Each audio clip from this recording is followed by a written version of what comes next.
Welcome to this fifth class in the series of important judgments in Indian polity. Okay, my name is Pavan and I'm a BTech in Electronics and Communication Engineering. I have written multiple UPSC and PCS mains and I have also appeared for interviews.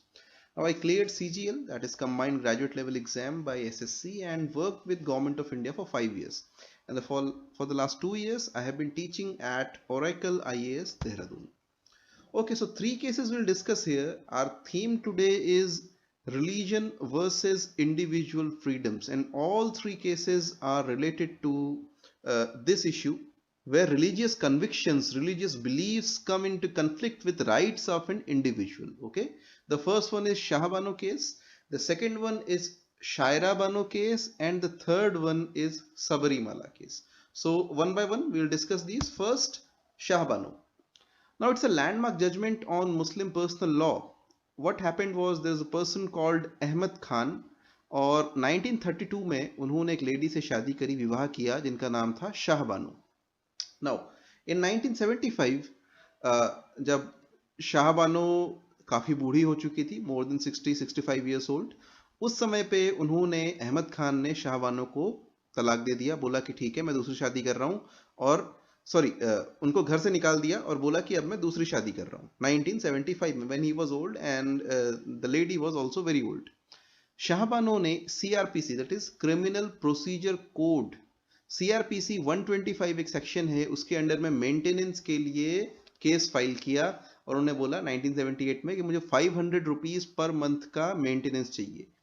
Court ने, जो उस समय पे district court था, उनको 25 rupees बोला कि 25 rupees per month आपको मिल जाएगा. हाई कोर्ट ने इसको बढ़ा दिया, बोला 179 रुपीज पर मंथ आपको जो मिस्टर अहमद खान हैं वो मंथली देंगे.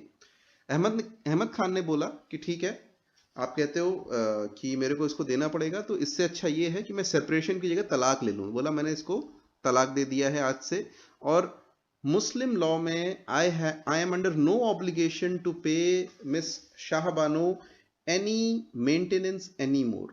ठीक, और उन्होंने बोला कि जो मेरे ऊपर फर्ज है या जो मेरे ऊपर ऑब्लिगेशन है कि मैं इनकी मेहर की रकम लौटा दूं, तो मैं 3,000 रुपया इनको दे रहा हूं, मैं मंथली इनको कोई पैसा नहीं देने वाला हूं. और उन्होंने स्पेशल लीव पिटीशन SLP के थ्रू सुप्रीम कोर्ट में अपनी अर्जी लगा दी.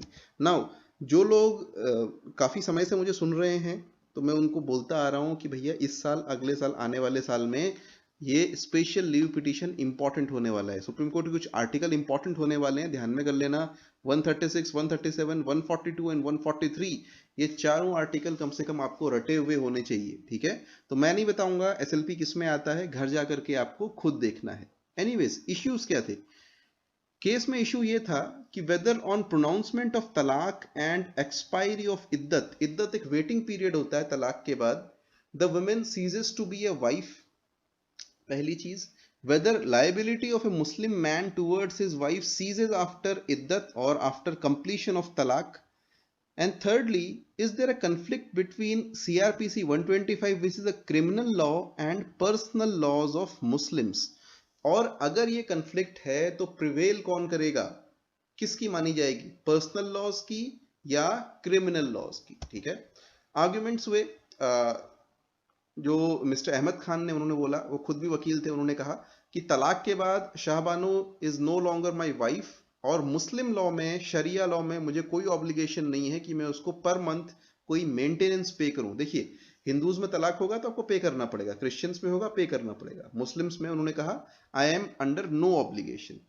जो मुस्लिम पर्सनल लॉ बोर्ड है, उन्होंने भी इसको सपोर्ट किया और बोला कि आदमी को फर्क नहीं पड़ता कि औरत तलाक के बाद में किस तरह से खुद को मेंटेन करती है, कर पाए नहीं कर पाए, आदमी की जिम्मेदारी वहां खत्म हो जाती है according to Muslim law. Okay, उन्होंने बोला कि देखिए, कोर्ट का अगर आप इसमें इंटरफेयर करते हैं मुस्लिम्स के पर्सनल लॉ में, सो एक हमारा एक्ट है मुस्लिम पर्सनल लॉ एप्लीकेशन एक्ट, उसके अगेंस्ट ये होगा. ये 1937 का एक्ट है. जजमेंट आया, सुप्रीम कोर्ट ने बोला, it was a very progressive judgement actually. Supreme Court ने बोला कि CRPC without any consideration of religion सब पे अप्लाई होता है. देखिए, इंडिया में criminal laws are same for everybody, civil laws और पर्सनल लॉज में be different for different communities, और इसको दूर करने के लिए भी एक्चुअली काफी समय से बात चल रही है, आप भी कभी कभी सुनते होंगे, यूनिफॉर्म सिविल कोड की, which is mentioned in the constitution in directive principles of state policy. Another question, homework, please देखिए कौन से डीपीएसपी में यूनिफॉर्म सिविल कोड की बात कही गई है, ठीक है। एनीवेज, तो उन्होंने बोला कि भाई सीआरपीसी सब पे लगेगा, मुसलमानों पे भी लगेगा, हिंदुओं पे भी लगेगा, और ये फटाफट कोई समस्या का इलाज देने के लिए काफी अच्छा है। सीआरपीसी 125 में जो वाइफ है उसकी डेफिनेशन में डिवोर्स के बाद वाली वाइफ भी आती है, और उसमें मुस्लिम्स एक्सक्लूडेड नहीं है, यानी मुस्लिम्स उसके अंदर में आते हैं, और इसलिए सीआरपीसी 125 सारे पर्सनल लॉ के ऊपर प्रिवेल करेगा। कोर्ट ने कुरान को इंटरप्रेट किया, बोला कि देखो हस्बैंड की जो लायबिलिटी है, हस्बैंड की जो जिम्मेदारी है, वो तलाक के बाद या इद्दत पीरियड के खत्म होने के बाद खत्म नहीं होती, उसकी वाइफ को प्रति उसकी जिम्मेदारी उसके बाद भी रहती है, ठीक है। और उन्होंने इनफैक्ट बोला कि ये 179 नहीं, थोड़ा और बढ़ा करके पैसा दे दिया, बोला कि ये पैसा आपको पर मंथ इनको पे करना है। अच्छी फैमिली से थे अहमद खान, पे कर सकते थे, ऐसा नहीं है कि गरीब फैमिली से थे, ठीक है। कोर्ट ने बोला कि भाई ठीक है, अब एक ऑब्जर्वेशन दिया जिसको ऑबिटर डिक्टा भी बोलते हैं सामान्य भाषा में। ऑब्जर्वेशन उन्होंने ये दिया कि कॉमन सिविल कोड या uniform civil code it is needed, क्योंकि भविष्य में भी ऐसे कन्फ्लिक्ट्स हो सकते हैं, court was prescient in this matter, आज तक ऐसे कन्फ्लिक्ट चल रहे हैं, ठीक है। तो उन्होंने बोला कि कॉमन सिविल कोड होना चाहिए ताकि भविष्य में इस तरह के इश्यूज उसके सामने ना आए। लेकिन इंपॉर्टेंस क्या हुआ, देखिए इंपॉर्टेंस तो यह है कि कोर्ट ने एक बहुत ही ह्यूमेन पॉइंट ऑफ व्यू लेकर के काम किया था, लेकिन उसका इम्पैक्ट उल्टा ही हुआ, ठीक है। What was the impact? Government ने एक बिल पास किया, Muslim women divorce act 1986, Rajiv Gandhi की गवर्नमेंट थी, ताकि जो कट्टरवादी मुस्लिम थे, जो मुस्लिम उलेमा थे, उनको शांत किया जा सके, और उन्होंने कोर्ट के इस डिसीजन को ही पलट दिया। एज अ रिजल्ट आप देखोगे यहां से शाहबानो से शुरू होता है। आप जो कह सकते हो कि पिछले 30-35 सालों में इंडिया में पॉलिटिक्स में कम्युनलाइजेशन शुरू हुआ है, वो यहां से शुरू हुआ। इनफैक्ट राजीव गांधी कैबिनेट ने जब ये डिसीजन लिया तो इसके अगेंस्ट में सिर्फ एक प्रोग्रेसिव मुस्लिम फेस था, Arif Mohammad Khan, currently governor of Kerala, और उन्होंने कैबिनेट से रिजाइन कर दिया ये कहते हुए कि आप मुस्लिम कम्युनिटी को वापस ले जा रहे हो, ठीक है, पीछे सोशल बैकवर्डनेस में धकेल रहे हो। अनफॉर्चुनेटली राजीव गांधी ने उनकी सुनी नहीं, और फिर हम देखते हैं कि एक अपीजमेंट जब ये हुआ तो हिंदूज को अपीज करने के लिए राम मंदिर खोला गया, राजीव गांधी ने ही खोला। उसके बाद फिर एक बहुत लंबी श्रृंखला है, एक चेन ऑफ इवेंट्स है, आप कह सकते हो, रथ यात्रा और बॉम्बे में बिल्डिंग और बाबरी मस्जिद गिरना, और उसके बाद आज तक जो एक कटुता है हिंदूज और मुस्लिम्स के बीच में, इस पर्टिकुलर पॉइंट तक उसको स्कॉलर्स ट्रेस करते हैं, ठीक है। मैं नहीं कह रहा हूं, मोस्टली जो स्कॉलर्स हैं इंडियन सोसाइटी के, इंडियन हिस्ट्री के, वो इसको यहां तक ट्रेस करते हैं। ओके, शायरा बानो, ठीक है, this is one of the landmark cases again for Muslim women's rights.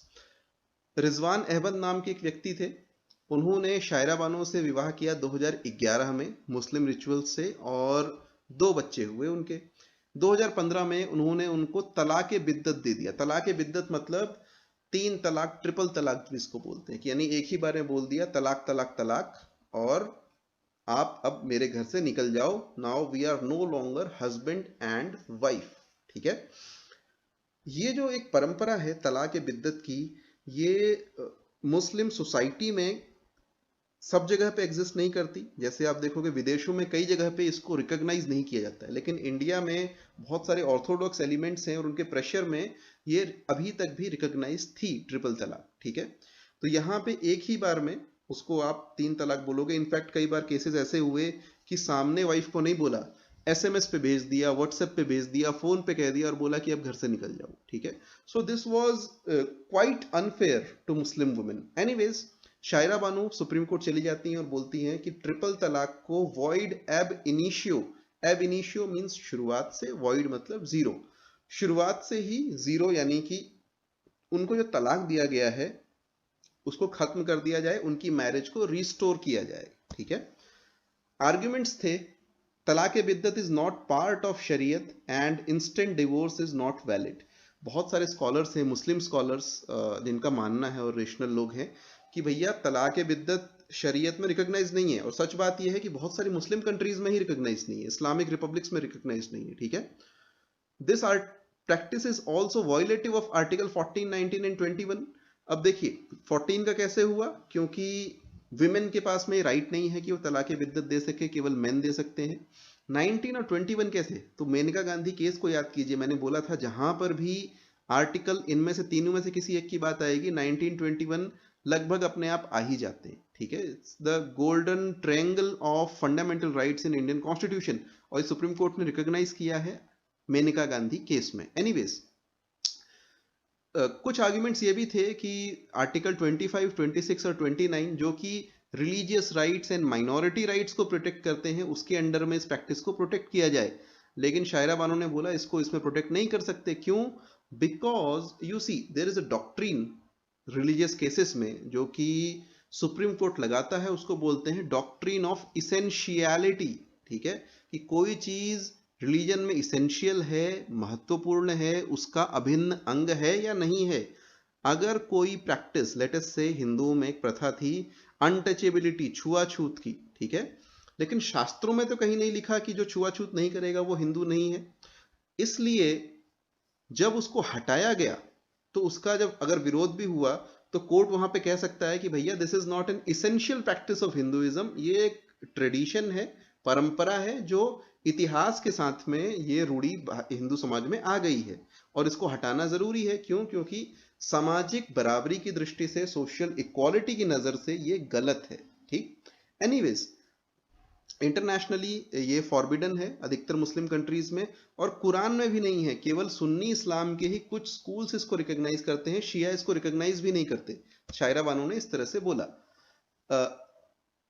इसमें जो दूसरी पार्टी थी union of India, that is government of India, उन्होंने बोला भैया ठीक है, हम एग्री करते हैं, शायरा बानो ठीक कहती हैं, धर्म को आप यूज नहीं कर सकते फंडामेंटल राइट डिनाई करने के लिए। उनका फंडामेंटल राइट है, राइट टू इक्वालिटी, उसको डिनाई नहीं कर सकते हैं सिर्फ इस आधार पे कि उनके धर्म के, उसके धर्म में ऐसी बात की गई है, ठीक है। रिजवान अहमद जो उनके हस्बैंड थे, उन्होंने बोला भाई शायरा बानो मेरे साथ रहना नहीं चाहती, रिकंसिलिएशन करना नहीं चाहती, इसलिए हमने मुस्लिम लॉ के अकॉर्डिंग तलाक दिया है, और इसमें कोर्ट को कोई रोल है ही नहीं मुस्लिम लॉ को इंटरप्रेट करने के लिए। हम खुद ही मुस्लिम लॉ में जो दिया हुआ है, तलाक तलाक तलाक कह दिया तो तलाक अपने आप हो गया, इट इज इररिवोकेबल, ठीक। एनीवेज सी, अब ये बहुत कंट्रोवर्शियल इशू भी है कि हटाना चाहिए कि नहीं हटाना चाहिए, but most of the progressive voices और मोस्ट ऑफ आप देखोगे जो लोग हैं, almost all the progressive voices actually including among Muslims, उनका ये मानना था कि ये गलत है, ठीक है। कोई भी ऐसा इस्लाम में व्यक्ति नहीं था जो कह सकता है कि भाई तलाक सही है, लेकिन लीगल है या नहीं वो एक दूसरा पॉइंट था। कुछ लोग मानते थे लीगल है, कुछ लोग मानते थे इलीगल है, तो उनका कहना था कि ये लीगल तरीका है, इस तरीके से हम कर सकते हैं। एनीवेज, जजमेंट 3-2 मेजोरिटी से आया, उन्होंने बोला this practice is unconstitutional, fundamental rights के अगेंस्ट में जाती है, ठीक। चूंकि ट्रिपल तलाक मुस्लिम पर्सनल लॉ में रिकॉग्नाइज्ड है, इसलिए हमको यह अधिकार है, कोर्ट को यह अधिकार है कि इस पर जजमेंट दे सके अंडर आर्टिकल 13। याद करिए, पढ़ा था आपने क्लास में doctrine of severability and doctrine of eclipse, ठीक है।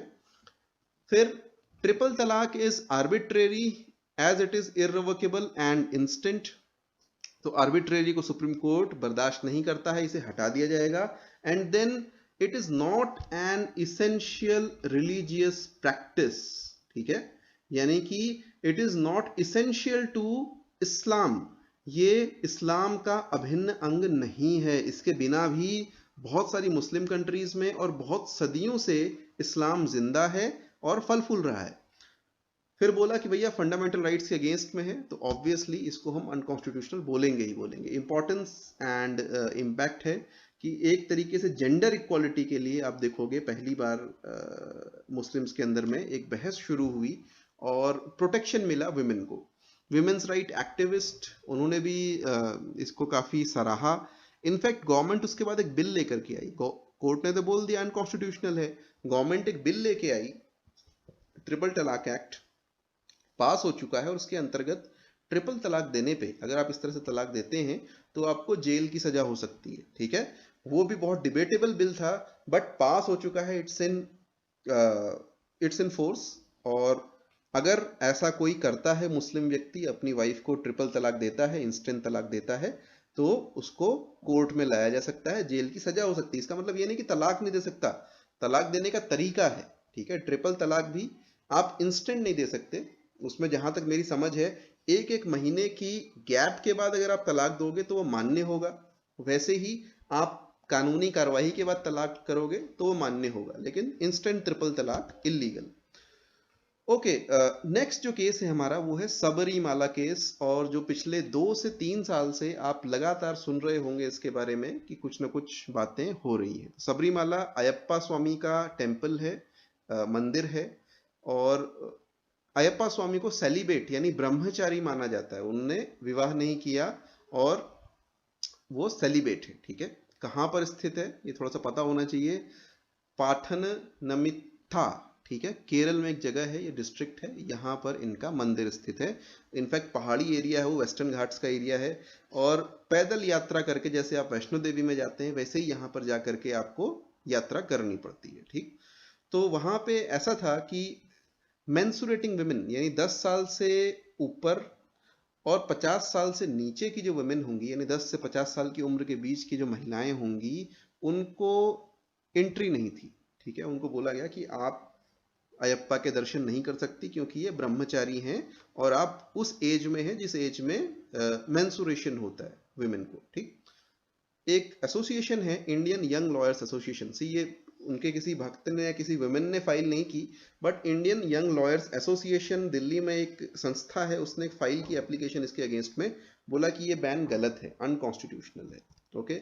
आर्गुमेंट्स क्या थे, and this was the PIL actually, क्योंकि डायरेक्टली जो इससे इम्पैक्ट होने वाले लोग थे, जो वुमेन थी केरला की, उनमें से किसी ने भी इसको गलत नहीं बोला था। एनीवेज, आर्ग्यूमेंट्स क्या थे, इंडियन यंग लॉयर्स एसोसिएशन ने बोला it is against article 14 and 15 right to equality, men और वुमेन के बीच की इक्वालिटी इसमें कहाँ है, और आप अगर देखें तो ये डिस्क्रिमिनेशन है जेंडर के बेसिस पे, जो कि मना किया गया है कॉन्स्टिट्यूशन में, ठीक। फिर राइट टू रिलीजियस फ्रीडम, जो कि आर्टिकल 25(1) में है कि आपको जैसे वर्शिप करना चाहे वैसे कर सकते हैं, उसका इसमें हनन हो रहा है, उसको हटाया जा रहा है। तीसरी बात उन्होंने कही, डीपीएसपी में कहा गया है कि प्रोहिबिशन ऑफ वुमेन्स एंट्री या वुमेन के अगेंस्ट में कोई भी आप कह सकते हैं कि डिस्क्रिमिनेशन है, वो मना किया गया है आर्टिकल 51(a)(e) में, ठीक है। It's not DPSP, it's part of actually fundamental duties, ठीक है। तो इस बेसिस पे भी इसको डिस अलाउ कर दिया जाना चाहिए। जो डिवोटीज थे, जो वहां पर जाते थे, तीर्थ यात्रा पे जाने वाले लोग थे, उन्होंने कहा कि भैया ये एक यूनिक टेम्पल है, अयप्पा के और भी मंदिर हैं, वहां ऐसी परंपरा नहीं है, ये एक यूनिक तांत्रिक मंदिर है, और यहाँ पे स्त्रियों पर कोई बैन नहीं है अगर वो 10 से 50 साल की उम्र के बीच में ना हो तो, ठीक है। दूसरा उन्होंने कहा कि आर्टिकल 26 जो आपको अपनी तरह से धर्म का पालन करने की स्वतंत्रता देता है, यानी अपने धर्म की परंपराओं के अनुसार आप अपने धर्म का पालन कर सकते हैं, उसके अनुसार इस पर्टिकुलर प्रैक्टिस को प्रोटेक्ट किया जाना चाहिए, जो कि आएगा किसमें, again doctrine of essentiality, is an essential religious practice to the cult of Ayyappa. Supreme Court ने जजमेंट दिया, बोला देखिए किसी भी हिंदू टेंपल में अगर ऐसा नहीं है तो यहां भी नहीं होना चाहिए, इसलिए हम इसको स्ट्राइक डाउन करते हैं और आज से विमेन वहां जा सकती हैं। लेकिन कहानी यहां खत्म नहीं होती। जजमेंट के बाद बहुत सारी लेडीज ने वहां जाने का प्रयास किया, बहुत सारे लोगों को रोका गया, और कई सारी लेडीज ने दर्शन किए, कई सारी वापस आ गई। एनीवेज, एक रिव्यू पिटीशन फाइल होती है। रिव्यू पिटीशन कौन से आर्टिकल में फाइल होती है, ये आपका होमवर्क है, वो आप देखेंगे जो इस वीडियो के बाद में, और अपने दिमाग में रखेंगे। एनीवेज, रिव्यू पिटीशन फाइल हुई, और उसके साथ ही साथ एक्चुअली बहुत सारी और पिटीशंस थी जिनको क्लब कर दिया गया, और कंबाइंडली, हालांकि इसको बोल रहे हैं Sabarimala case review, but it is related to rights of women to enter religious places, और ये 7 जज की बेंच के द्वारा सुना जाएगा। अभी इसकी सुनवाई नहीं हुई है। बीच में आप देख ही रहे हैं कोविड आ गया, वरना चल रही होती आई थिंक। बट जैसे ये खत्म होगा इसकी सुनवाई भी चालू हो जाएगी। तो basically it is a conflict between freedom of religion, that is under article 26, 29 etc. and right to equality, इसके बीच का एक conflict है। और इसमें न केवल सबरीमाला बल्कि और भी इश्यूज हैं, जैसे Muslim women who do not have the right to enter mosque and enter मुसल्ला। अगर आप देखेंगे मस्जिदों में आदमी नमाज पढ़ते हैं, औरतें नहीं जाती हैं, उसके अगेंस्ट में भी एक पिटीशन है जो इसमें क्लब कर दी गई है। Female genital mutilation, Dawoodi Bohra एक कम्युनिटी है गुजरात में, छोटी सी कम्युनिटी, वहां पे फीमेल जेनिटल म्यूटिलेशन प्रैक्टिस किया जाता है। यानी फीमेल के जो प्राइवेट पार्ट्स होते हैं उनको एक तरीके से जैसे मेल्स में सर्कमसाइजन करते हैं, वहां पर भी कुछ पार्ट स्किन का हटा दिया जाता है। ठीक है, ये इसके अगेंस्ट में एक पिटीशन है। Then entry of Parsi women, Parsi women को जो कि नॉन पारसी से मैरिड है, फॉर एग्जाम्पल लेट अस से सुब्रमण्यम स्वामी की wife Roxana Swamy, she is a Parsi married to Subramanian Swamy who is not a Parsi. Now, Roxana Swami does not have a right to go to Agyari, which is the religious place of Parsis. उसके against में भी एक petition है। तो ये 3-4 जो petitions हैं, इनको सबको क्लब कर दिया गया और right of women to enter religious places का एक केस इसमें चलने वाला है। चलेगा, कब चलेगा पता नहीं। और यहाँ पर अगेन जो मुद्दा होगा वो यही होगा, डॉक्ट्रिन ऑफ इसेंशियलिटी, कौन सी प्रैक्टिस रिलीजन के लिए इसेंशियल है, कौन सी नहीं है। ठीक है, कौन सी प्रैक्टिस इनमें से रिलीजन का अभिन्न अंग है, कौन सी नहीं है, उसके आधार पे ही फैसला किया जाएगा। So it will be an interesting case, देखते हैं क्या होता है इसमें। बट एनीवेज, आज के 3 केसेस जो हमने पढ़ने थे वो खत्म हो गए।